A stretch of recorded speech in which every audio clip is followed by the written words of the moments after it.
The real Saint Nick. At Christmas, children wait for Saint Nicholas to bring gifts down the chimney. But it's not just a story. Saint Nicholas was a real person. A long time ago, a man named Marcus occupied a house with his family. He was not modest. He always told everybody he was the strongest man in the province. He worked hard, but he could barely sustain his family.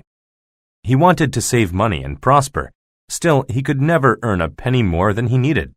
One day, Marcus made an agreement with a blacksmith. The blacksmith had a lot of work to do, but he couldn't do it all by himself. Marcus wanted to help him forge iron. The blacksmith agreed to compensate him with a lot of money. In the same town, there was a man named Nicholas. At an early age, Nicholas started preaching, but he also believed that he should be humble and charitable. He learned that helping people gave him even more satisfaction than preaching. One day, Nicholas encountered Marcus. Marcus told Nicholas about his agreement with the blacksmith. "I worked hard for him," Marcus said, "but a problem arose. Even though I worked for him, he didn't pay me." Nicholas wanted to help Marcus. That night, he went back to Marcus's house. He brought a bag of gold. It exceeded the amount that Marcus needed. Nicholas climbed up a ladder and dropped the bag of gold down the chimney. Marcus thanked his benefactor. Soon, people found out about Nicholas's gift. He became well known and loved. Even today, people still give secret gifts to children, and we say they are from Saint Nicholas. The Shepherd and the Wild Sheep. Once there was a shepherd. Every night he counted and gathered his sheep. He was sure never to overlook any of them. One night, he saw some wild sheep had joined his herd. He hoped to acquire the newcomers. It snowed that night. In the morning, the shepherd couldn't take his sheep out of his lodge. Instead, he had to feed them inside. He gave a small amount of wheat to his own sheep, but he gave more of the food to the wild sheep. He thought the extra wheat would discourage them from leaving. It snowed for several days. During that time, the shepherd's sheep ate very little. The wild sheep, however, ate very well. At last, the snow melted, and they ventured outdoors. As soon as he opened the door of his hut, the wild sheep started to run away. "Wait! This is how you repay me? After I treated you so kindly? Why do you run away?" the shepherd asked. His voice was full of hatred. The wild sheep stopped and turned toward the shepherd. "We're leaving because you fed us better than your own sheep," one of the wild sheep replied. "You tried to deceive us with your ridiculous plan.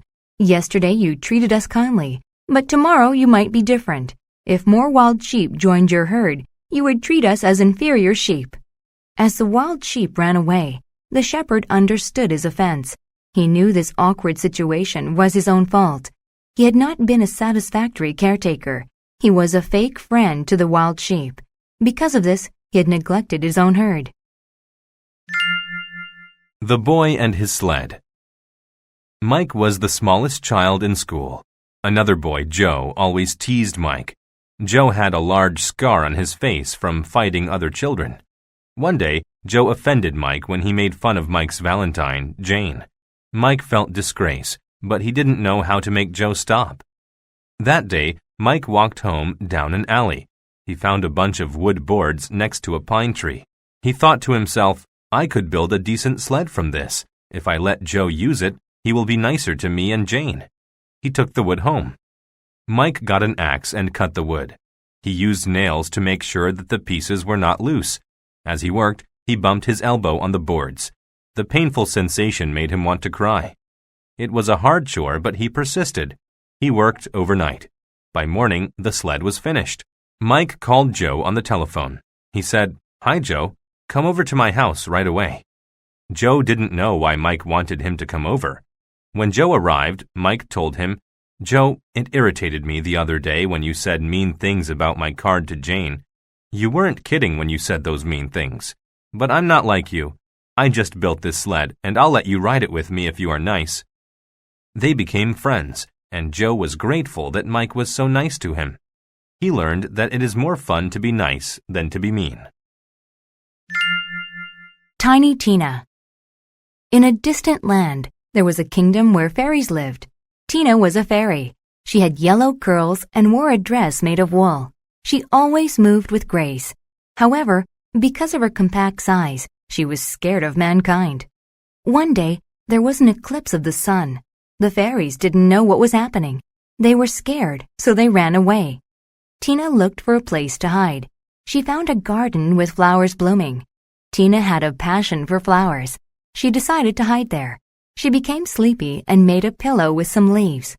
She whistled happily as she worked, and she fell asleep. Suddenly, somebody sneezed. The sound woke Tina up. She saw a very big face looking at her. Tina was so scared that she couldn't move. She could feel her pulse going very fast. The big woman went into her house. When she came back, she gave Tina a cup. The woman sat on the ground among some decaying leaves. Tina dipped a finger in the cup and tasted it. It was tea with all kinds of delicious spices in it. Tina felt refreshed after drinking the tea. "I'm Wilma," the lady said. "I spend all my leisure time in my garden cutting flowers. Would you like some dessert?" Tina said yes. She was hungry, and she wasn't frightened anymore. She took a bite of cake and relaxed. "How did you get to my garden?"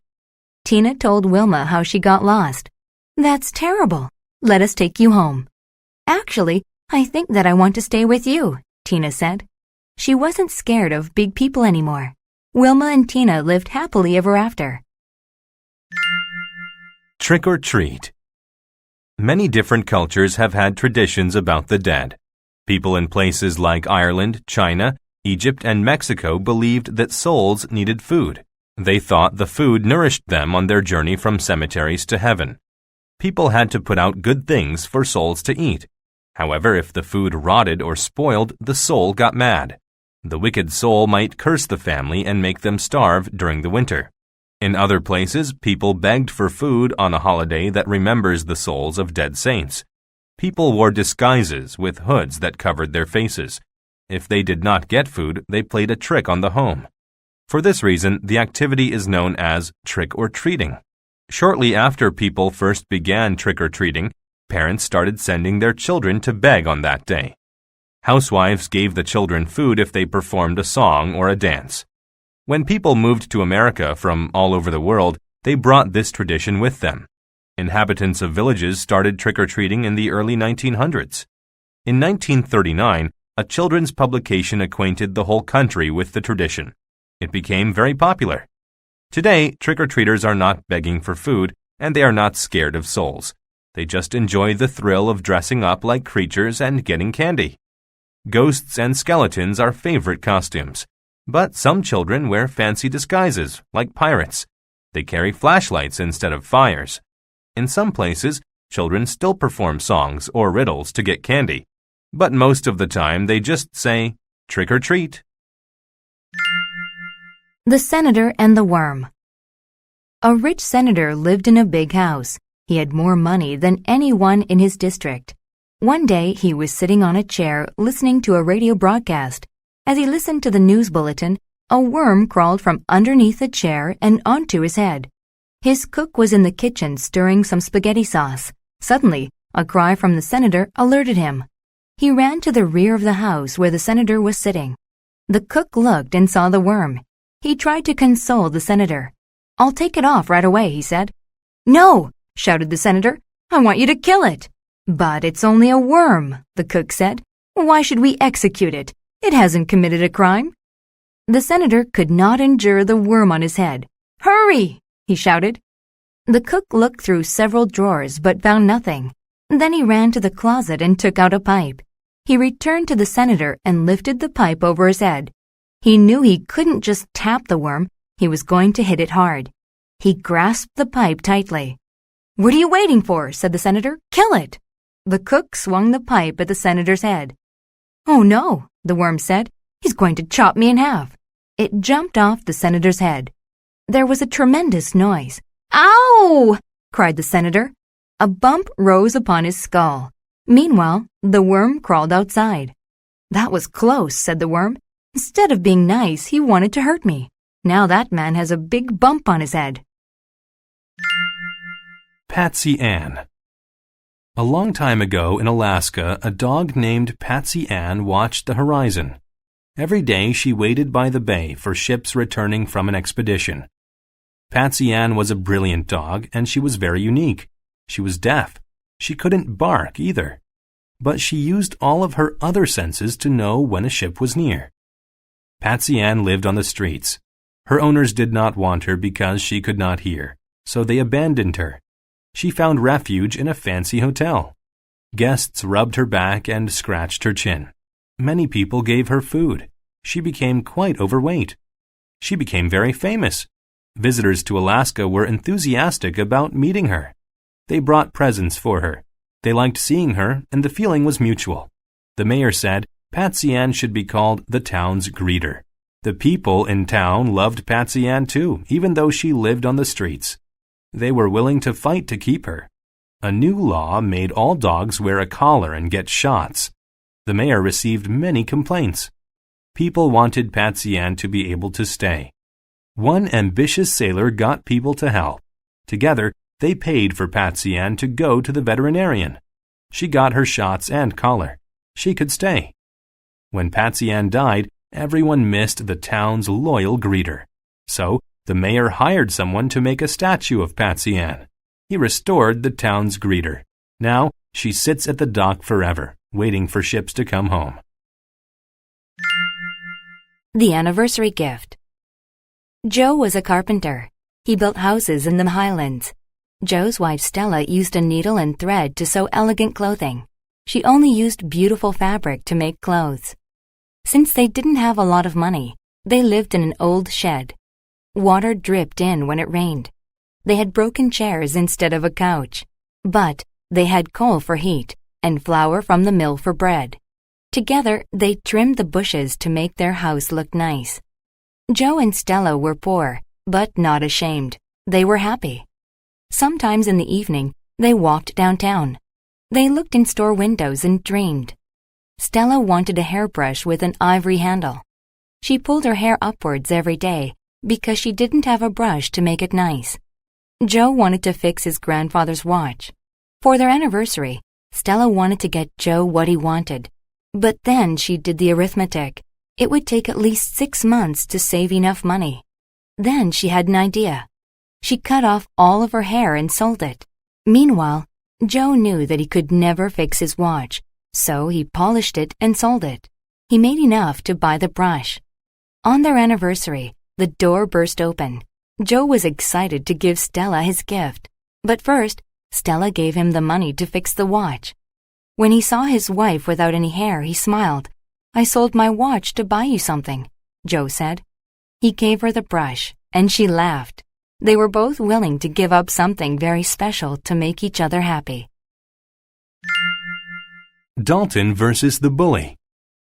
Dalton was a nice boy, but sometimes the other boys made fun of him because he was so tall and skinny. Dalton's biggest problem was Mitch. He was a bully who boasted about his strength. He quarreled with the other boys. Sometimes, if boys gave Mitch their lunch money, he would have mercy and leave them alone. One day, the boys learned about a special middle school Olympics. Their gym class was going to be in it. Many kids were excited, but Dalton thought it sounded like torture. That morning, Dalton ate plenty of carbohydrates for breakfast. He entered the gym and looked at the dial on the clock. It was time to begin. The teacher asked if they were ready. Everyone nodded except Dalton. "I got stung by a bee.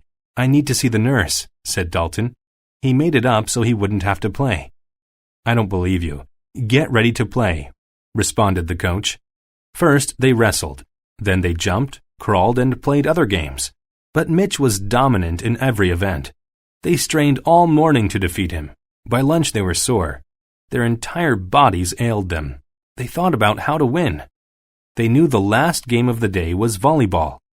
Kids who used to be Dalton's rivals became his allies. They wanted him to help them beat Mitch. Dalton was going to be Mitch's opponent. The game started. Every time Mitch tried to hit the ball over the net, Dalton stopped it. Finally, Mitch used all of his strength, but the ball bounced off Dalton's hands and back into Mitch's face. Finally, Mitch was defeated. Anna the babysitter.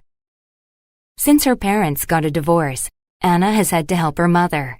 In her mother's absence, Anna takes care of Grace, the baby. At first, Anna thought it was an easy job. One afternoon, Anna played with Grace. She meowed like a cat, and Grace imitated her. In fact, Grace reproduced every sound that Anna made. She took her sister outside. She put Grace in the wagon, but there was nowhere for them to go, so they went back inside. Anna put the infant on the floor and went into her room. But when she came back, Grace had vanished. Anna looked everywhere, but she could not find her sister. Maybe the baby had been kidnapped. "Where are you?" Anna called aloud. The situation was becoming urgent. She wanted to call her mom, but she didn't want her to think Anna couldn't do the job. Anna sat down. What was she going to do? But then Anna heard something. It was coming from her room. "Grace?" She got down on her knees and looked under the bed. She could see Grace's bald head. Grace had followed Anna into her room and crept under the bed. "What a relief!" Anna cried. She picked up her sister and patted her on the head. Her head was soft and had no wrinkles. Grace was sucking on a thumb and looked tired, so Anna wrapped her in a blanket and sang rhymes for her. Then she put Grace in bed for a nap. After that afternoon, Anna knew that taking care of Grace was not an easy job. It takes a lot of work to take care of a baby. Peter and the Dwarf. Peter was a hunter. One day he was in pursuit of a deer and became lost. He usually carried a compass with him when he went into the wilderness, but that day he left it at home. As he walked, the forest began to look different. He didn't see any bamboo. Instead, there were bushes with long leaves. The ecosystem was now very abnormal. Peter knew he was in the magic marsh. Now he was tired and thirsty. He was afraid. Being lost in the marsh could be fatal. When people entered it, they never came out. At last he found a pond. Flowers grew around it. The blossoms smelled like the best perfume. He felt relaxed, so he drank some water and fell asleep. When he awoke, he saw an evil dwarf staring at him. "What are you doing here?" it asked. The dwarf spoke in a strange dialect. "I'm lost," said Peter. "Can you help me?" "Yes," it said, but Peter didn't know it was dishonest. The dwarf took an old manuscript from his pocket. It was a magic map. "Just recite the words at the bottom," the dwarf explained. "It will show you how to get home." "Good," Peter said. He was impatient and quickly grabbed the map. He recited the magic words, and a line appeared on the map. He walked for many days, but never left the marsh. Finally, the map led him back to the pond. He walked in a circle. The dwarf was still there. "Here's a proverb for you to think about," it said. "When patience is lost, then so are you." The ice cream cone explosion. One day, John walked to his uncle's ice cream shop. When he reached the sidewalk, he caught the scent of ice cream cones and anticipated eating some ice cream. Sam opened the door. Uncle John had a new steel machine. "What is that?" "It's a cone maker. I built it from a kit. You take flour from the barrel and put it in this pan," Uncle John said. "Then add water and sugar here and stir it so the sugar dissolves. Next, you fasten down the beam." Uncle John wanted to look casual, but he was excited. He made a few swift motions and turned it on. There was a puff of smoke, and then cones came out the other end. "Is it hard to use?" Sam asked. "On the contrary, it's easy to use. Want to try?" Sam washed his hands with caution. He made a deliberate attempt to keep germs out of the dough. Soon, Sam had his first cone. He smiled in triumph. Uncle John tried to turn the machine off, but it just kept making cones. Sam and Uncle John put them on the counter, then on chairs. Before long, cones scattered all over the floor. They tried everything to stop it, but it wouldn't stop. "What are we going to do?" he said. "Kick it," yelled Sam. Uncle John lifted his foot and gave the machine a kick. It made a funny noise and exploded. They were both covered with dough. Uncle John laughed when he knew Sam was okay. He tossed Sam a rag to clean his face and smiled. "I guess we have enough cones now." Sheriff Dan. Dan was the evil sheriff of Ocean Town. Dan was as cruel as the devil. He worshipped money. Dan was a millionaire, but he paid his police officers almost nothing. The police were very bitter, but Dan didn't care. He only cared about his money. Every person who inhabited Ocean Town disliked him. Dan enforced cruel laws. Once, Dan even put his own brother in jail for throwing a coin into a fountain. Sometimes he pointed his gun into the air and pulled the trigger. He didn't want the bullets to hit anyone. He just wanted to scare people with the loud sound. Finally, the people of Ocean Town decided that they had to get rid of Sheriff Dan. With their understanding, the crowd sought to unify the town. They marched to Dan's house. He was startled by the sight when he ran to the door. When he opened the door, the crowd jumped on him. They used a rope to tie him to a chair. Dan yelled, "Get your hands off of me! I'll put you all in jail for the rest of your lives." The crowd didn't listen. They carried Dan to the harbor and put him aboard a vessel. Dan was so scared that he began to sweat. He begged, "If you let me go, I will give you all my money." The crowd said back, "Sheriff, we don't care about your money. We know you will never change. We're sending you on a voyage to the middle of the ocean." The boat drifted out of the port, and Dan was never seen again. The people voted for a new sheriff who was kind and fair. The Helpful Apprentice. There was once a small restaurant. People said that the best chef in the world worked there. But the chef was a horrible person to work for. He was impolite and scolded his workers all the time. The chef had a young apprentice. The apprentice's first priority was to make the best food in the world. He was happy to have a good teacher, but he didn't like the chef. The boy was a diligent worker, but the chef scolded him more than anyone else. Then one day, the chef got great news. The emperor wanted to have dinner there that night. He was very excited. He was working very fast, and he made a mistake. He cut his hand with a knife, and it started to bleed. The apprentice gave him a bandage, but the chef still couldn't cook. The chef started to panic. The apprentice tried to assure him, "Everything will be okay," he said, but the chef was still afraid. Then they started to work together. They began to bond. The chef told the apprentice what to do. The boy cooked a great meal. As soon as they finished, the emperor arrived. He wore a beautiful robe made of soft fibers. He also had a massive crown. Everyone in the restaurant kneeled when the emperor came in. The chef and the boy brought out his food. The emperor was used to luxuries. Would he like the food? The emperor loved the food. After his departure, the chef was very proud and very thankful to his new friend, the apprentice. Why Monkey Has No Home. For 5 years there was a famine. The farmers asked people to bless them, and finally they had a good harvest. Since there was now plenty of food, the pharaoh decided to have a party. The party was a happy affair. For 5 days they had a huge feast. Monkey was very happy. Because of the famine, he was very slim. He wanted to eat a lot of food. When he arrived at the feast, hundreds of long tables were filled with food. There were nuts, bowls of cereal, and ripe fruit.